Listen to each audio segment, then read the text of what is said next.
I feel like this is a collection of weird names. Fiske means fish. I'm gonna cut that.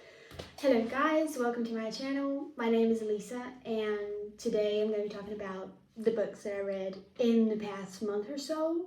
So the first book I'm going to be talking about is called Sky in the Deep. It is a book written by Adrian Young based on like a Viking world. So it gives me all the vibes that I love. Loving Vikings and Last Kingdom from Netflix. It was on my TBR for like a year. Sky in the Deep is described as part Wonder Woman and part Vikings, but all heart. And for some reason, I never decided to read it until now. What is the plot? We meet our main character, Aline, right in the middle of a fight. So she is part of a Viking clan called the Aska, who apparently have a very different religion with this other clan called the Riki. The names are so weird in this book and in the books that I'm going to be talking about now. I don't understand why people complicate their life so much. The important thing is that the Aska and the Riki have been enemies for centuries and centuries. So they came together on this like field where they fought every 5 years. During this fight, Aline sees her supposedly dead brother that died during the last fight against the Riki 5 years ago. And she sees him, she doesn't believe what she's seeing because she knows that her brother is dead, blah blah blah. They keep fighting, they fight the next day again. And she sees her brother Eerie on the field. She follows him and basically she doesn't understand what he's doing there and how he's alive, but he is with the Riki, so he is with the enemy clan group village people. And unfortunately, because she follows her brother, another Riki person, knocks her out, and Aileen wakes up on her way to this Riki village. Our girl knows that she has to escape from them because if not, she will become, oh my god, what they call a deer. A deer, but with a Y. It's a northern name, I think. I don't know what it means, but in the story, it means like a slave. She knows that if she's taken up to the village, she will have to become a slave to the Riki, and she has to avoid that at any cost, because if she does become a deer, she will never be able to get into her heaven, into Valhalla. I don't know what they call it. The author uses a different name for everything, you know, when she could have just called a deer a slave, when she could have just... I don't think it's a spoiler. I don't think this is a spoiler. She does become a deer. I didn't know that there was going to be any romance of any kind. But I slowly started to realize that there was going to be a romance story between Aileen and Fiske. I loved the writing style of Adrian Young in this book, especially her fighting scenes. Her fight scenes were so like thriller. I started reading and I was like on the edge of my seat, and every time there was a fight scene, which was like a lot because this is a Viking inspired book, I was like this, waiting in anticipation of what was gonna happen. She was really good with that surprise element, with that kind of stuff. Because Sky in the Deep is an amazing book. I do need to warn you, however, that this book has a lot of fighting, which means it has a lot of like injuries and blood, and our main girl just gets injured so much.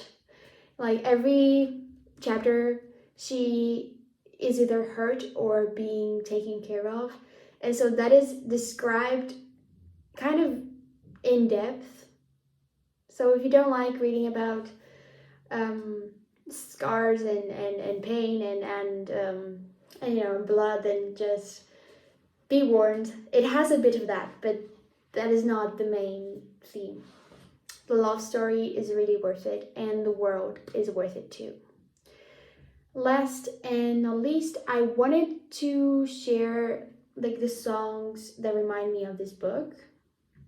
So the one that reminded me the most is If You Want Love by NF. Then Wildest Dreams by Taylor Swift. And Love and War by Flurry.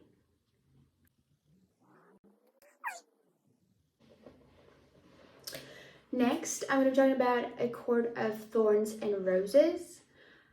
This is a very hyped book. A lot of people have read it. I think the series have already finished, and I was just starting it now. A Court of Thorns and Roses is a did not finished book. A Court of Thorns and Roses is set in a world with humans and fairies, and our main girl, Feyre, she is a human that lives on like the border with fairies, with her very, very mean family. Like, I don't know, her sisters remind me of the Cinderella stepsisters so much. So she is a huntress, and Feyre goes into the woods one day to hunt down some food for her family. And she stumbles upon a wolf. She kills a wolf, and then she finds out that the wolf was a fairy. And now she has committed like a big crime in the world. So she runs, I think. She just leaves. She goes home, and someone from the fairyland like comes by, so she's like, you come with me or I'm gonna kill you. And she is taken like to get her punishment in the fairy world by this guy called Tamlin, who's a fairy, who's a high fairy from the Spring Court, if I'm not mistaken. There's like this curse on the land and on these fairies now. The curse is funny. They can't take their masks off. I think it would have been really funny to read it during COVID. Why didn't I like this book in particular? I started reading it and I was really excited about the prospect of it and the romance that I think was gonna develop, but nothing happened. She just stayed in the castle and went out at night and when she was not supposed to. It was like me reading until 3/4 of the book with her just being at the Spring Court, not doing anything, trying to get away, but at the same time not succeeding. And I just didn't feel like anything was gonna happen, so I stopped reading it. I don't think this series is for me though, partly because the writing style is too descriptive. It is very slow, and I need action like Sky in the Deep. I just need something to be happening each chapter. From what I read, I was able to gather a few songs. So for this one, I have 2. There is Can't Pretend by Tom Odell and Monsters by Imagine Dragons. Lastly, I'm going to be talking about A Good Girl's Guide to Murder by Holly Jackson. So I actually bought the physical copy of this because I really wanted to read a murder mystery, and this one, I love the cover. I bought it because I loved the cover. It was so pretty and the name was so cool, so I was like, yeah, I'm gonna read it. Like, I really had big expectations for this book, and I think I'm never gonna do that again because they failed me. Our main girl, Pippa, Fitz and Moby. The author just calls her Pip in all the book. Pip is in her senior year, and she has grown up in this town that for the past 5 years was in like a grieving, because 5 years ago a murder was committed and the case was closed. So a girl was killed by her boyfriend, who then committed suicide. The only problem is that Pip doesn't believe that to be true. She starts looking into this closed case.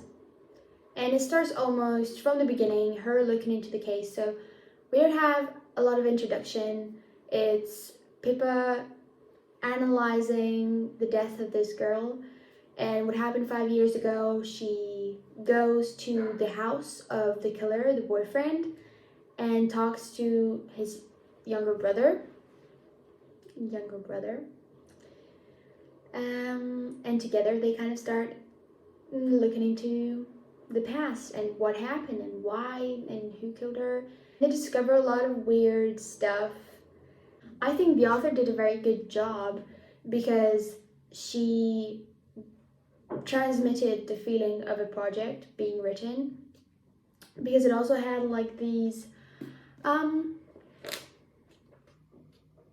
Yeah. This book had like interviews and full blown like police interviews. And it felt very like a project. It felt a lot like an investigation. The author also used production logs, so the girl kept writing in her computer about her progress, and we got to read it along with her. So yeah, it had a very project feeling. I felt like she was doing her homework and I was doing it with her.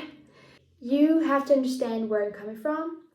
I will always compare every murder mystery to Knives Out, the movie.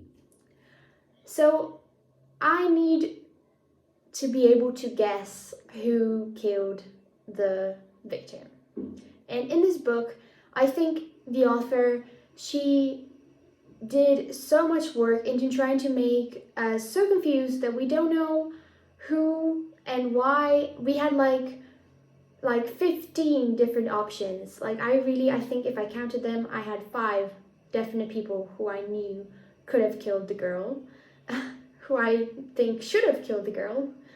Sorry.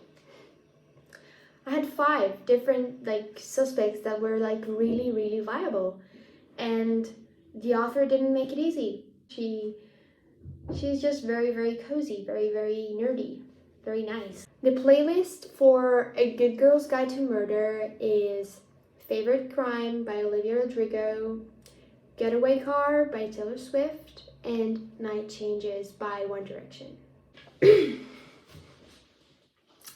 And that is all for today. So I post every Monday and Thursday, or will post every Monday and Thursday. So look forward to more book content, and have a nice week. Bye.